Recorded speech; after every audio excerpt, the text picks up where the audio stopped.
And those sort of observations are critical to me. I mean, I'm grateful because you've come together as a group. There were no public statements, no grand farewell. But inside the palace, heartbreak unfolded as Princess Anne quietly said her final goodbye. Loyal staff, many of whom had served her for decades, wept openly. Whispers swirled of a sealed letter from the Queen, a hidden journal, and a decision that could send shockwaves through the monarchy. What truly forced Princess Anne to leave it all behind? Stay with us as we uncover the emotional truth the palace never wanted revealed.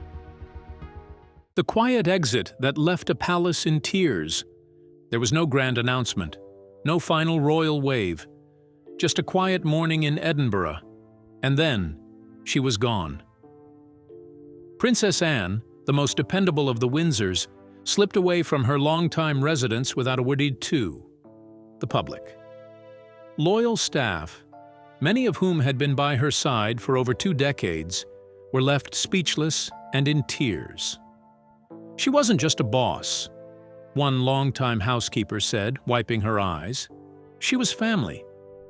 But this wasn't just a move. It felt like an ending, unexpected, emotional, and deeply personal.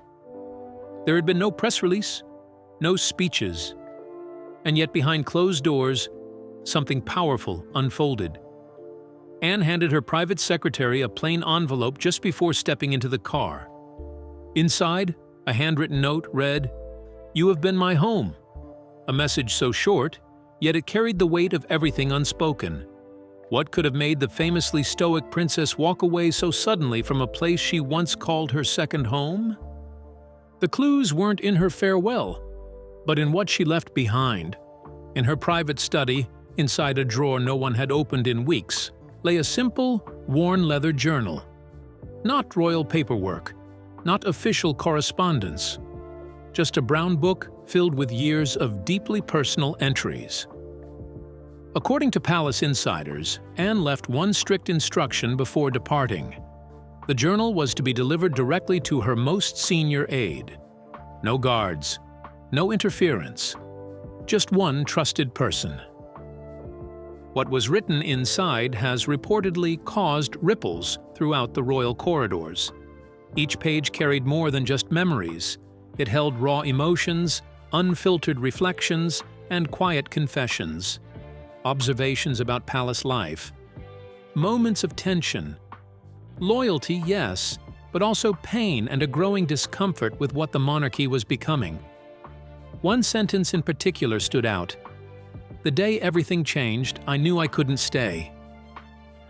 Those closest to her believe that day came shortly after Queen Elizabeth's death in 2022. Though Anne never openly challenged the new leadership, the journal revealed subtle but powerful concerns. She wrote, not with bitterness but with care, offering warnings and quiet resistance to decisions she couldn't support. She didn't name names often, said a palace insider, but when she did, it mattered. The entries spoke of private conversations, disagreements over the direction of the monarchy, and how traditions were slowly being replaced by political performance. Anne, ever devoted to duty, had begun to feel that duty itself was losing its meaning. One longtime aide put it simply: she was loyal, but not blind. Then came the journal's most guarded revelation, a sealed letter from Queen Elizabeth written before her passing and entrusted only to Anne. Hidden for months, the letter was never discussed publicly, never even mentioned to staff. But, in her journal, Anne wrote, "The Queen gave me the truth. Now I must protect it." In that moment, her quiet exit became something far more serious. Not just the end of an era, but the beginning of questions that could shake the very foundations of the House of Windsor. Because whatever the Queen revealed, and whatever burden Anne now carried, one thing is certain: it changed everything. But the journal wasn't the only clue. Something had shifted long before Anne walked out of Edinburgh. The full truth was still waiting to be uncovered. The day the silence began. Insiders point to one pivotal moment, just weeks after Queen Elizabeth's funeral in September 2022. Behind the heavy doors of a high-level royal meeting, Anne sat quietly among top advisors, King Charles, and senior staff. The topic? The monarchy's future image. For nearly 3 hours, strategies were debated.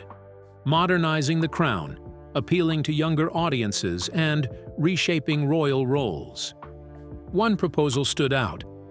Increase Kate Middleton's visibility. Several aides believed the Princess of Wales embodied the stability and grace the monarchy needed to spotlight, more than Camilla could offer in the long term. Anne reportedly remained still, observing. But then came King Charles's firm objection. He insisted Camilla remain front and center, reinforcing her position and downplaying any push to elevate Kate further. The atmosphere changed. According to one witness, Anne's face stayed unreadable until talk shifted to quietly sidelining charities the late Queen had championed. That's when she stood, walked to a nearby window, and said nothing for several minutes. The room fell into an uneasy silence. That evening, Anne returned to her quarters in Edinburgh and wrote a journal entry unlike any before. One phrase stood out. The day everything changed. From that moment, her presence began to fade. Appointments were cancelled, public appearances dwindled. The princess who once carried the monarchy's weight without complaint had begun to withdraw, choosing distance over conflict. Those closest to her say it wasn't about titles or roles. It was about watching the crown drift away from everything her mother stood for. This wasn't mere disappointment. It broke something within her. And once that happened, there was no turning back. Anne's quiet retreat had already begun. But what truly deepened Anne's quiet withdrawal wasn't just policy. It was deeply personal. And what happened next changed everything. Stay tuned. A crown divided. While the public still saw a united royal front, behind palace doors, things were cracking.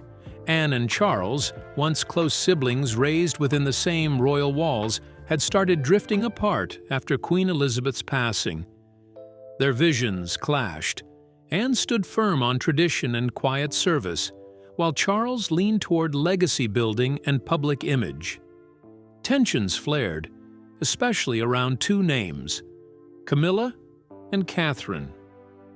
According to insiders, Anne believed the Queen had placed quiet trust in Catherine, a symbol of grace and future stability. But Charles's decision to give Camilla a more dominant role, ignoring that trust, struck a nerve. When Anne voiced concern, she was told to move on. But she couldn't forget something their mother once whispered: protect the crown from pride, not from change. Then came the letter. Discovered months later, sealed and written in the Queen's final year, it carried thoughts meant only for Anne. Its message, though simple, shook everything. Those who read it said it was less a command and more a caution, a quiet warning that the crown must never lose its balance. And for Anne, it became the final confirmation. The balance had already shifted. The letter that changed everything. But as that hidden letter came to light, everything that had been simmering beneath the surface was suddenly impossible to ignore. It wasn't gossip whispered by staff or some distant rumor. It was real. In the weeks following Queen Elizabeth's funeral in 2022, while sorting through her mother's private belongings, Princess Anne found it. A handwritten letter, carefully sealed and tucked away inside a leather pouch embossed with the Queen's gold initials. The ink was slightly faded, but the words remained sharp, deliberate, and full of quiet authority. This wasn't a letter for public statements or palace archives. It was meant for a specific moment and a select few. The Queen had entrusted it to Anne, her most loyal child, knowing she would deliver it when the time was right. As Anne unfolded the letter and read its contents, she didn't react with shock, but with a deep, knowing silence. The Queen had made her final judgment, not in official proclamations, but in her own hand. There was no mention of Charles, not a word about Camilla. Only one name appeared: Catherine. In the Queen's eyes, Catherine was the steady hand the crown needed. She praised her grace, her quiet strength, her discipline, and her unshakable sense of duty. "Do not measure her by title," the Queen had written, "but by the calm she brings to every storm." It was a vision for the monarchy not bound by tradition alone, but by character. When Anne finally chose to reveal the letter, it was done behind closed doors. No advisors, no royal aides, only William and Charles were present. The air grew heavy as she placed the letter on the table. William sat frozen, while Charles, who had long expected his mother's full endorsement of his reign, was visibly shaken. One source described the atmosphere as electric, like a sudden thunderclap within palace walls. For Anne, the letter confirmed what she had quietly feared. Her mother had seen the growing cracks, the public scandals, and the personal struggles. She had recognized that in Catherine lay the future's true anchor, not because of birthright, but because of resilience. In that small private room, filled with silence, memory, and truth, Anne's decision was no longer a burden she could carry alone. She had delivered her mother's final message, and with it, a reckoning that would quietly begin reshaping the very future of the monarchy. The Queen's quiet choice. It wasn't gossip, and it wasn't guesswork. It was a letter, handwritten and tucked away in a leather pouch, found shortly after Queen Elizabeth II's passing, neatly folded, slightly faded, but unmistakably personal. Princess Anne, known for her quiet strength and unwavering loyalty, discovered it among her mother's belongings, and what she read didn't just surprise her. It confirmed what she had long suspected. The message inside didn't mention Charles or Camilla. It focused entirely on one person: Catherine. The Queen praised her for her grace under pressure, her quiet discipline, and her ability to rise above drama and remain devoted to duty. The letter didn't seek publicity or praise. It was a private expression of truth, a reflection of the Queen's deeper vision for the monarchy, not one shaped by lineage alone, but by character. Still, Anne didn't act immediately. Before confronting the future king, she made a quiet visit to Sandringham and spoke with the only other person who might fully understand what the Queen had meant: her longtime private chaplain, Reverend Thomas. Away from cameras and ceremony, they sat by the fire, and he confirmed what Anne had read. During that final summer at Balmoral in 2022, the Queen had confided her deepest fears. Not about the crown slipping from tradition, but about it losing meaning. "What we model matters more than what we wear," she had told him, echoing a feeling she had kept hidden from the public eye.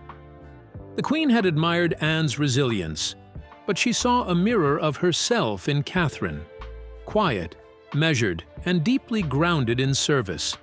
"The future," Reverend Thomas recalled her saying, "will need calm waters, not crashing waves."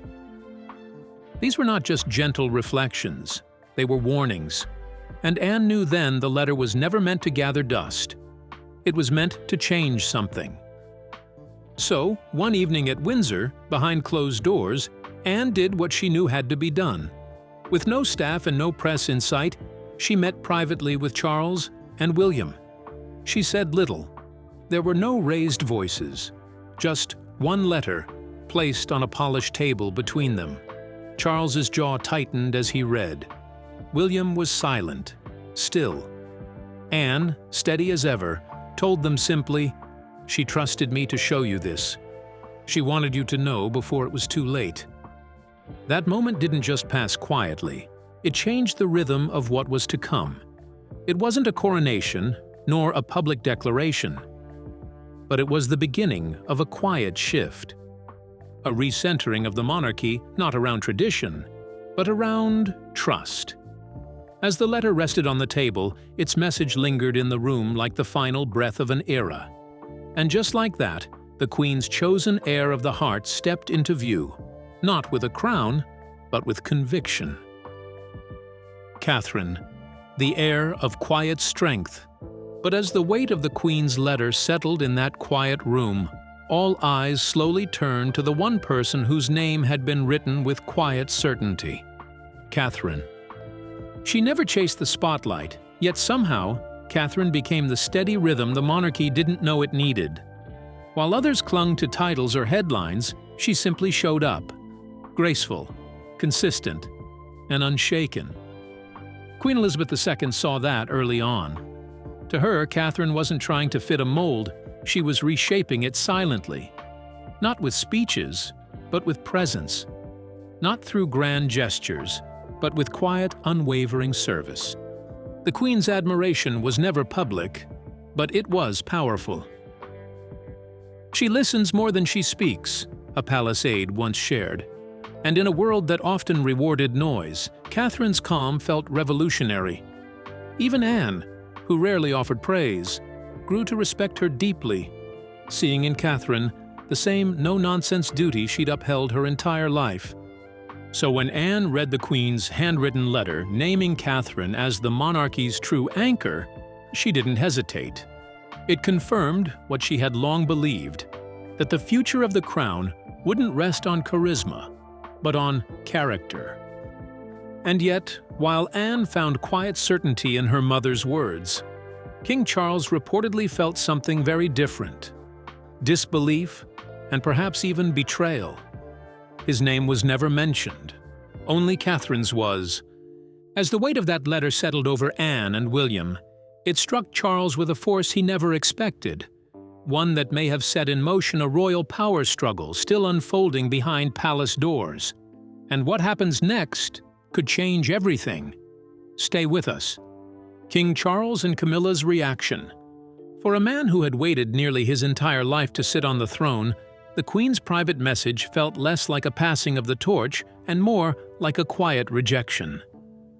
Charles didn't shout, at least not publicly, but inside Windsor's closed doors, when Anne laid that letter in front of him and calmly read the words aloud, something inside him cracked. He slammed his palm on the table and snapped, "This changes nothing," but deep down, he knew it did. Anne didn't argue. She didn't need to. Her reply was sharp and steady. "It wasn't your decision to make." The Queen's omission of Camilla's name, deliberate or not, cut deeper than any crown ever could. After all the years Charles spent defending her, reintroducing her to a skeptical public, and elevating her as Queen Consort, it was Catherine's name that stood alone in the Queen's final note, not in rank, but in trust. And trust, in Elizabeth's world, meant everything. Camilla's silence was louder than words. Aides described her as stunned, her face a tight mask of disbelief. Within hours of that tense meeting, she quietly left Windsor and retreated to Clarence House, where she remained out of sight for days. According to one insider, she felt erased, like the Queen had simply skipped over her years of effort, her transformation, her place beside Charles. Anne wasn't surprised. Her relationship with Camilla had always been polite, but distant.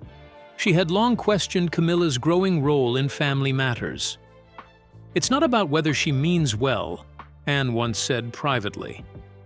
"It's about where she came from, and how that still echoes." As Charles leaned more heavily on Camilla, Anne pulled back. And William? He stood in the middle, torn between loyalty to his father and quiet admiration for his wife, who, despite the tension, never once made the moment about herself. The Queen's letter had been written with hope, but what followed was anything but peaceful. It didn't just highlight a successor, it exposed long-buried rifts, emotional wounds, and a royal house bracing for a storm, not of public scandal, but personal reckoning. And from that moment forward, the monarchy was no longer just about duty. It was about the unspoken battles between those left behind. But what happens when the future king feels overshadowed by the very woman shaping that future? Stay tuned to find out. William's crossroads and Anne's quiet farewell. William had always known duty. From boyhood, he was groomed to walk the same path as his father, a future king raised in the shadow of Buckingham's expectations. But nothing prepared him for what Anne read aloud that day. Catherine is the crown's future. Those words didn't just reshape the hierarchy, they shook him. He said nothing, just clenched his fists and bowed his head. It wasn't anger that filled the silence, but something deeper, an overwhelming mix of love, confusion, and the quiet fear of being left behind. He had never needed the spotlight, neither had Catherine. For years, they'd moved in lockstep, supporting each other through duty and family. But now, Anne's voice gently reminded him, "Your role still matters, but hers guides it." This wasn't about stepping down. It was about stepping beside. The message wasn't one of division. It was evolution. And William was left to ask himself if he could rise alongside a future where Catherine wasn't just his partner, but the monarchy's moral compass. Far from London's whispers, Anne was already saying her goodbyes in the calm of Edinburgh. No press, no fanfare, just quiet acts of farewell that spoke louder than any public statement. A photo signed for a gardener's son. A note of thanks for a housekeeper who had known her routine for 15 years. She didn't need to announce her exit. Her stillness said enough. Behind her composed smile was a woman who had seen enough change to know when something sacred was ending. When the gates closed behind her for the last time, her staff didn't cheer or wave. They stood still, shoulder to shoulder, eyes brimming with tears. They weren't just saying goodbye to a royal. They were mourning the passing of a way of life, one built on respect, consistency, and quiet strength. Anne's departure marked more than her own ending. It marked the fading of a royal rhythm where dignity came before display. And while her loyal team grieved in silence, Buckingham Palace prepared for the storm that would follow. Anne left quietly. So why does Buckingham Palace suddenly feel on edge? Stay with us. The truth is unraveling. The void princess Anne left behind. No headlines followed her quiet exit from Edinburgh. Yet within palace walls, the message was impossible to ignore. It wasn't the kind of departure that needed words, just the kind that made powerful people nervous. For decades, Anne had been a steady force, and now her silence seemed louder than any royal proclamation. Those who worked closest to her understood instantly. Something serious had changed. Meetings behind closed doors became more tense. Memos, once routine, were suddenly reviewed with unusual caution. And though the public facade of unity remained intact, within the palace, subtle changes began. Schedules were reshuffled, language grew careful, loyalties sharpened. The Queen's letter had already caused ripples, but Anne's quiet withdrawal turned them into waves.